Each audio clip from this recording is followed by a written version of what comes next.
அங்கே நடக்கிற யுத்தம் வெளிப்பட 12ஆம் அதிகாரம் 7 முதல் 11 வசனங்கள் முடிய வாசிக்கிறோம். வானத்திலே யுத்தம் உண்டாயிற்று. எங்கே யுத்தம் உண்டாகிறது? வானத்திலே.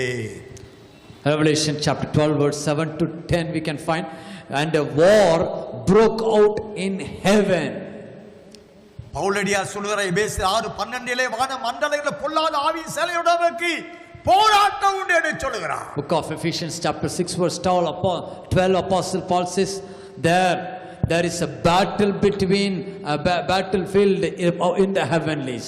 தடை செய்யப்பட்டிருக்கும் தள்ளப்பட வேண்டும் என்று சொல்லுகிறார். One who restrains has to be cast away from heaven.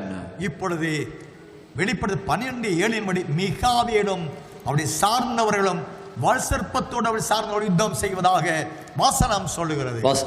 Book of Revelation 12 verse 7 says Michael and his angels fought with the dragon, and the dragon and his angels fought back. மிகாவேல் என்றால் யார்? Who is Michael?